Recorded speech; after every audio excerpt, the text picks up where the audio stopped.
चलिए दोस्तों स्टार्ट करते हैं हमारी आज की क्लास। ये हमारी इंडियन हिस्ट्री की दूसरी क्लास है। इसमें हम सिंधु घाटी सभ्यता के बारे में जानेंगे, उसकी खोज कैसे हुई।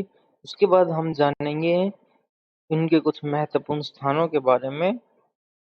तो चलिए शुरुआत करते हैं, लेकिन उससे पहले हम पिछली क्लास के बारे में जानेंगे कि पिछली क्लास में हमने क्या पढ़ा था। तो हमने उसमें पढ़ा था इतिहास किसे कहते हैं, इतिहास का जनक किसे माना गया है, वे कौन कौन से स्रोत हैं जिससे हमें ये पता चलता है कि कोई घटना इतिहास में घटित हुई है या नहीं। उसके बाद में हमने ये जाना था कि भारतीय इतिहास को कितने भागों में बांटा गया है। उसमें हम आगे हैं, उसमें हमने पढ़ा था पूरा पाषाण काल के बारे में, मध्य पाषाण काल के बारे में और नवपाषाण काल के बारे में। यदि आप ये वीडियो देखना चाहते हैं तो ऊपर दिए गए आई बटन पर क्लिक करके ये वीडियो देख सकते हैं। तो चलिए शुरुआत करते हैं हमारे आज की क्लास की। तो आगे ऐतिहासिक काल, जैसे ही मनुष्य ने लगभग 2500 ईसा पूर्व में लिपि की खोज की, हम प्रवेश कर गए आद्य ऐतिहासिक काल में। और आद्य ऐतिहासिक काल में सबसे पहले आते हैं हमारी सिंधु घाटी सभ्यता की।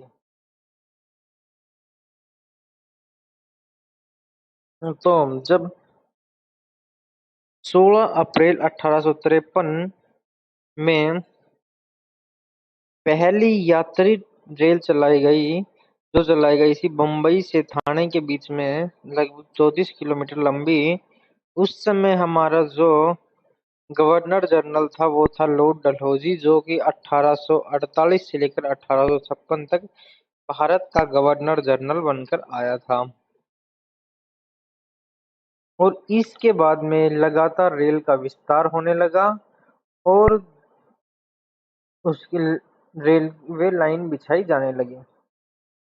और सबसे बड़ी रेलवे लाइन बिछाई जा रही थी कराची से लाहौर के बीच में। और जब ये लाइन बिछाई जा रही थी तो इसकी खुदाई की गई तो कुछ अवशेष मिलने लगे, लेकिन वो शुरुआत में बहुत कम और मात्रा में निकल रहे थे और कभी कभी निकल रहे थे, इसलिए उन पर किसी ने ध्यान नहीं दिया। लेकिन जब वो लगातार और बहुत अधिक मात्रा में निकलने लगे तो 1900 तो 1856 में एक व्यक्ति था, अलेक्जेंडर कनिंगन नामक व्यक्ति था, जिसने उन अवशेषों को इकट्ठा किया और उन पर रिसर्च स्टार्ट की। और क्योंकि भारत में सबसे पहले अवशेषों पर रिसर्च स्टार्ट अलेक्जेंडर कनिंगन ने की थी, इसीलिए उसे भारतीय पुरातत्व का जनक माना जाता है। जब इसने रिसर्च की तो इन्हें कुछ पता नहीं चल पाया, तो ये पहुंचा लॉर्ड डलहौजी के पास और इन्होंने बताया कि हमें कुछ अवशेष मिले हैं जिन्हें हमें उनका अध्ययन करना चाहिए। लेकिन लॉर्ड डलहौजी उस समय अपनी विस्तारवादी नीति पर काम कर रहा था, तो उन्होंने इस पर ध्यान नहीं दिया। और उसके बाद में आया लॉर्ड कनिंग। जब लॉर्ड कनिंग आया तो अलेक्जेंडर कनिंगन लॉर्ड कनिंग के पास पहुंचे और उन्होंने बताया इसके बारे में, इन अवशेषों के बारे में। तो उसने एक भारतीय संग्रहालय की स्थापना की कलकत्ता में, जो कि वर्तमान में भारत का सबसे बड़ा म्यूजियम है। उसकी स्थापना की और कहा कि जो कीमती चीजें हैं वो इंग्लैंड भेज दी जाए और बाकियों को यहाँ लाकर रख दिया जाए। उसके बाद में आया लॉर्ड कर्जन, हमारा गवर्नर वायसराय बनकर, जो कि 1899 से लेकर 1905 तक भारत में आया। और जब अलेक्जेंडर कनिंगन लॉर्ड कर्जन के पास पहुंचे तो इन्होंने इसमें रुचि दिखाई, क्योंकि ये खुद एक आर्कियोलॉजिस्ट थे, तो इसीलिए इन्होंने इसमें रुचि दिखाई और 1905 में स्थापना की ASI यानी आर्कियोलॉजिकल सर्वे ऑफ इंडिया। कहने का मतलब भारतीय पुरातत्व सर्वेक्षण की स्थापना की और इसका मुख्यालय बनाया गया भारतीय संग्रहालय को कलकत्ता में है। और जो इसके पहले अध्यक्ष बने वो बने जॉन मार्शल, और जॉन मार्शल इनके अध्यक्ष बने। तो इन्होंने दो टीमों का गठन किया, जिसमें एक के अध्यक्ष बनाए गए दयाराम साहनी को और दूसरे के बने राखलदास बनर्जी। और 1921 में दयाराम साहनी ने खोज की हड़प्पा की, और अगले ही साल 1922 में राखलदास बनर्जी ने खोज की मोहनजोदड़ो की। और क्योंकि ये देखा गया कि इन दोनों जगहों पर जो है लोगों के रहन सहन का तरीका लगभग एक जैसा ही था, और जब दो स्थानों पर लोगों के रहने का तरीका एक जैसा ही होता है तो उसे एक सभ्यता कहा जाता है। और ये दोनों स्थान सिंधु नदी घाटी में ही पाए गए थे या उसके आसपास ही पाए गए थे, इसलिए इसे नाम दिया गया ही सिंधु घाटी सभ्यता का। 1921 से पहले ये माना जाता था कि जो भारत की सबसे पहली सभ्यता है वो वैदिक सभ्यता रही है, लेकिन 1921 में हड़प्पा की खोज के बाद ये पाया गया कि भारत की जो सबसे पहली सभ्यता रही है वो सिंधु घाटी सभ्यता रही है। उसके बाद में खुदाई की जाने लगी और खुदाई की गई, और ये देखा गया कि सिंधु घाटी सभ्यता पूरे उत्तर एवं उत्तर पश्चिमी भारत में फैली हुई है। और जब ये पाया गया कि ये सभ्यता उत्तर में कश्मीर के मांडा नामक स्थान से लेकर महाराष्ट्र के दैमाबाद तक फैली हुई है, और पूर्व में उत्तर प्रदेश के आलमगीरपुर से लेकर बलूचिस्तान के सूत कागेडोर तक फैली हुई है। और जब ये पाया गया कि ये सभ्यता सिंधु घाटी से भी बाहर फैली हुई है, तो वैज्ञानिकों ने तो आर्कियोलॉजिस्ट यानी पुरातात्विकों ने ये निर्णय लिया कि इसे सिंधु घाटी सभ्यता कहना उचित नहीं होगा, और उसके बाद इसका नाम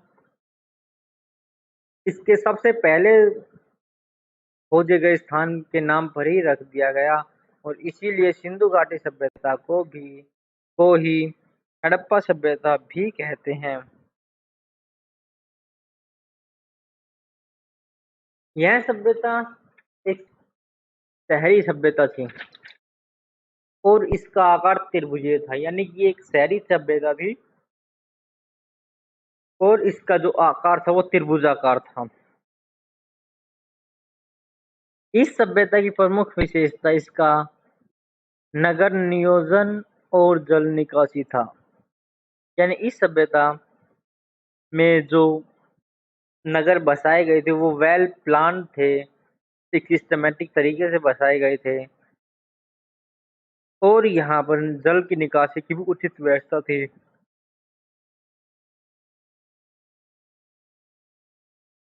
इस सभ्यता के लोगों ने तांबे में टीन मिलाकर कांस्य का निर्माण किया, इसलिए इसे कांस्य युगीन सभ्यता भी कहते हैं। उसके बाद में आते हैं इसके कुछ महत्वपूर्ण फ्लो के बारे में।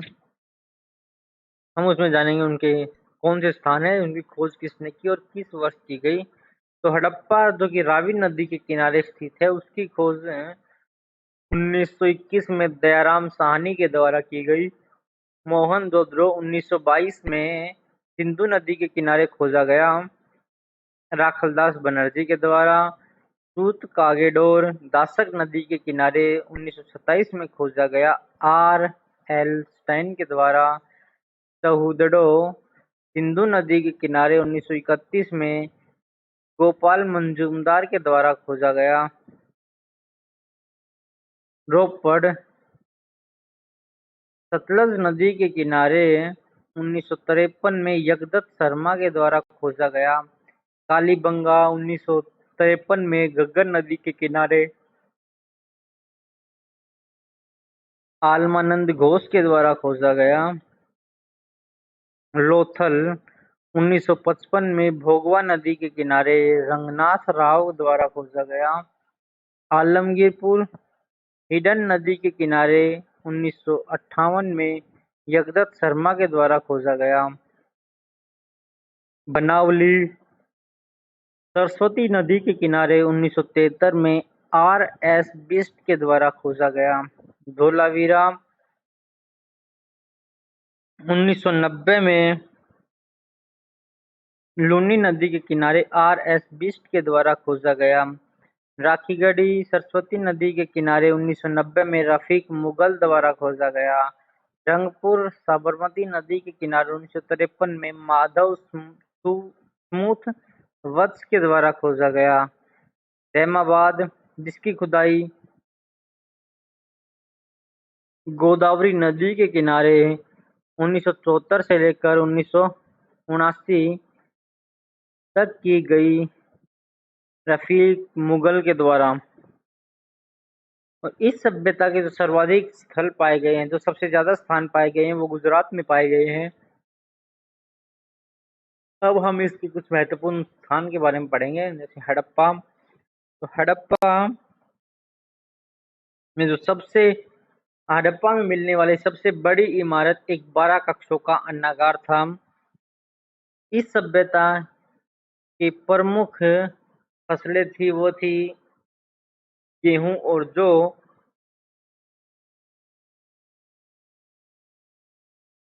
यहाँ एक कब्रिस्तान मिला है जिसका नाम R37 या समाधि 37 रखा गया है। इसका नाम R37 या समाधि 37 इसलिए रखा गया है क्योंकि यहाँ पर 57 अवशेष मिले, यानी 57 कंकाल मिले, लेकिन उनमें से केवल 37 पर ही रिसर्च की जा सकी। जो बाकी 20 थे वो पूरी तरह से लगभग नष्ट हो चुके थे, इसलिए उन पर रिसर्च नहीं की जा सकी। इसीलिए इसका नाम R37 या समाधि 37 रखा गया। हड़प्पा में शवों को दफनाने की प्रथा थी। यहाँ एक उर्वरता की देवी की मूर्ति मिली है जिसमें एक स्त्री के गर्भ से पौधा निकलता हुआ दिखाया गया है।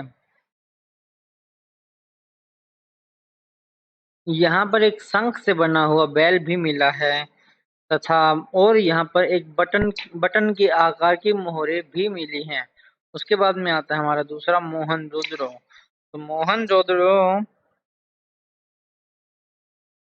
मोहनजोदड़ो का मतलब होता है मृतकों का टीला। तो मोहनजोदड़ो में मिलने वाली सबसे बड़ी इमारत एक विशाल अन्नागार था, लेकिन जो सबसे प्रसिद्ध इमारत थी वो एक विशाल स्नानागार थी। मोहनजोदड़ो से एक नटराज की मूर्ति मिली है जो शिव का एक रूप माना गया है। यहीं से शिव तांडव नृत्य कला के साक्ष्य भी मिले हैं। मोहनजोदड़ो से ही पशुपति की मूर्ति मिली है जो शिव का एक रूप माना गया है। यहाँ एक स्वास्तिक चिन्ह भी मिला है। मोहनजोदड़ो से नृत्य करती हुई बालिका की कांस्य की बनी हुई मूर्ति मिली है। इसके अलावा यहाँ पर प्रत्येक मकान में कुएं के साक्ष्य भी मिले हैं। यहाँ एक महाविद्यालय भवन का भी साक्ष्य मिला है, यानी कि एक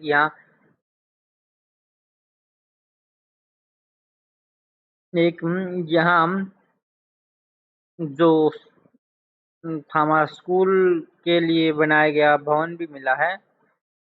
यह एक श्रृंगारदान भी मिला है, यानी एक मेकअप बॉक्स भी मिला है।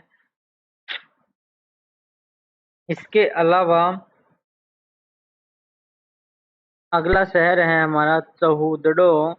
इसमें ये एकमात्र ग्रामीण क्षेत्र था इस सभ्यता का, यानी सिंधु घाटी सभ्यता का एकमात्र ग्रामीण क्षेत्र था।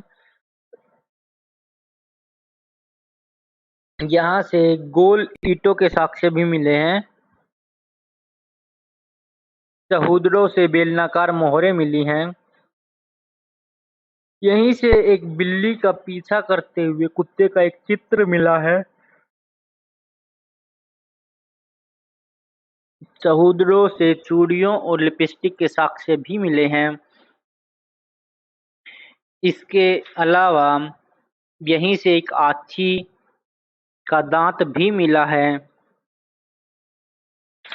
अगला स्थान है लोथल। तो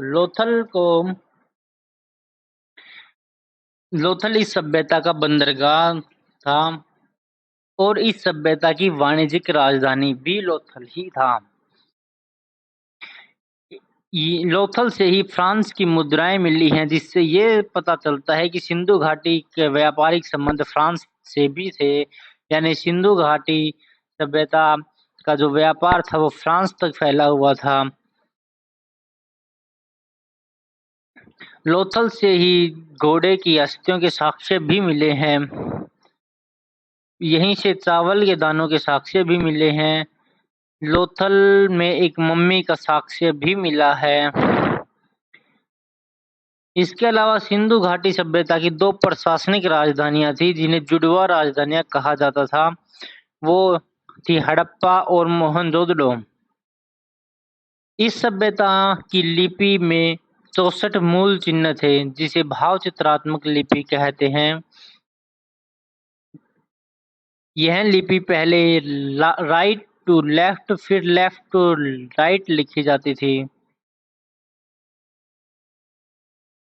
और लगभग 1750 ईसा पूर्व में इस सभ्यता का अंत बाढ़ आने के कारण हुआ। दोस्तों, ये थी हमारी आज की वीडियो। तो अब हम अगली वीडियो में पढ़ेंगे वैदिक सभ्यता के बारे में। वैदिक सभ्यता में हम पढ़ेंगे आर्यों का आगमन कहाँ से हुआ।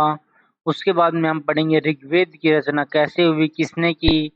उसके बाद में हम पढ़ेंगे सोमवेद के बारे में, यजुर्वेद के बारे में और अथर्ववेद के बारे में। तो चलिए दोस्तों, आज की वीडियो को हम यहीं पर समाप्त करते हैं। अब हमारी मुलाकात होगी अगली वीडियो में। तब तक के लिए आप अपना ध्यान रखिए और पढ़ते रहिए।